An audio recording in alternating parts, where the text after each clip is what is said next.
ग्वालियर को दिल्ली बेंगलुरु को मिली नई उड़ान। केंद्रीय मंत्री सिंधिया ने दिल्ली से नई हवाई सेवा का किया शुभारंभ। दिल्ली बेंगलुरु से सीधी कनेक्टिविटी। अब सप्ताह में 6 दिन उड़ान से ग्वालियर के विकास को मिलेगी नई रफ्तार। विकास और विरासत के संगम की ओर बढ़ता ग्वालियर, हजारों करोड़ की परियोजनाओं पर तेजी से काम जारी। ग्वालियर 4 मई 2026।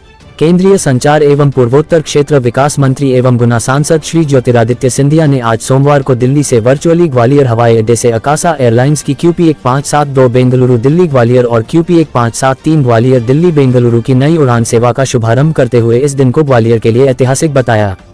रेलवे स्टेशन का नवीनीकरण आधुनिक सुविधाओं के साथ साथ ग्वालियर की सांस्कृतिक पहचान को भी प्रदर्शित करेगा, जो विकास भी विरासत भी के मंत्र को साकार करेगा। अंत में केंद्रीय मंत्री ने कहा कि ग्वालियर अब एक निर्णायक विकास चरण में प्रवेश कर चुका है और आने वाले समय में ये शहर देश के प्रमुख विकास केंद्रों में अपनी मजबूत पहचान बनाएगा। उन्होंने कहा कि यह केवल एक हवाई सेवा की शुरुआत नहीं, बल्कि ग्वालियर के आत्मविश्वास, विकास की रफ्तार और नए भारत की पहचान की उड़ान है। इस अवसर पर मध्य प्रदेश सरकार में ऊर्जा मंत्री श्री प्रद्युम्न सिंह तोमर, विधायक Shri Mohan Singh Rathore, chambers of commerce के अध्यक्ष श्री प्रवीण अग्रवाल एवं श्री प्रदीप पाराशर सहित कई स्थानीय जनप्रतिनिधि और गणमान्य उपस्थित रहे। इस दौरान केंद्रीय मंत्री श्री सिंधिया ने कहा कि अब ग्वालियर से दिल्ली और बेंगलुरु के लिए हवाई कनेक्टिविटी और मजबूत हो गई है। अब तक यहां से इंडिगो की उड़ानें सप्ताह में केवल 3 दिन मंगलवार, गुरुवार और शनिवार संचालित हो रही थीं, लेकिन अब अकासा एयर के जुड़ने से सोमवार, बुधवार और शुक्रवार को भी उड़ान उपलब्ध होगी। इस प्रकार अब सप्ताह में 6 दिन सीधी हवाई सेवा उपलब्ध होगी, जिससे यात्रियों को बड़ी राहत मिलेगी। उन्होंने आमजन से इस सेवा का भरपूर उपयोग करने का आह्वान किया। केंद्रीय मंत्री ने कहा कि जहां कनेक्टिविटी होती है वहीं प्रगति होती है। उन्होंने कहा कि ग्वालियर अब केवल अपनी ऐतिहासिक विरासत के लिए ही नहीं, बल्कि आधुनिक कनेक्टिविटी और विकास के लिए भी पहचाना जाएगा। उन्होंने कहा कि दिल्ली देश की राजधानी है, मुंबई आर्थिक राजधानी है और ग्वालियर देश का दिल है। अब इस दिल की धड़कन देश भर में महसूस की जाएगी। इस अवसर पर सिंधिया ने प्रधानमंत्री नरेंद्र मोदी का आभार व्यक्त करते हुए कहा कि उनके दूरदर्शी नेतृत्व और विकसित भारत 2047 के विजन के कारण ही ऐसी कनेक्टिविटी परियोजनाएं साकार हो रही हैं।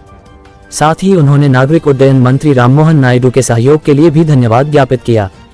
केंद्रीय मंत्री श्री सिंधिया ने कहा कि ग्वालियर मध्य प्रदेश का प्रमुख पर्यटन केंद्र है और नई हवाई सेवा से यहां आने वाले पर्यटकों की संख्या में वृद्धि होगी। इससे होटल उद्योग, परिवहन, गाइड, हस्तशिल्प और स्थानीय व्यापार को सीधा लाभ मिलेगा तथा रोजगार के नए अवसर सृजित होंगे। केंद्रीय मंत्री ने कहा कि ग्वालियर में कई महत्वपूर्ण विकास परियोजनाओं पर तेजी से कार्य किया जा रहा है। उन्होंने हाल ही में शहर की 1400 करोड़ रुपए की लागत से बन रही एलिवेटेड रोड का निरीक्षण किया, जो ट्रैफिक जाम से मुक्ति दिलाकर शहरी सुगमता को नए स्तर पर ले जाएगी। उन्होंने बताया कि लगभग 1347 करोड़ रुपए की लागत से बन रहा वेस्टर्न बाईपास ग्वालियर के विकास में मील का पत्थर साबित होगा, जिससे शहर के भीतर यातायात का दबाव कम होगा और लॉजिस्टिक्स तथा औद्योगिक विकास को बढ़ावा मिलेगा। श्री सिंधिया ने यह भी बताया कि 5000 रुपए करोड़ का आगरा ग्वालियर मार्ग और ग्वालियर रेलवे स्टेशन के पुनर्विकास कार्य तेजी से आगे बढ़ रहे हैं।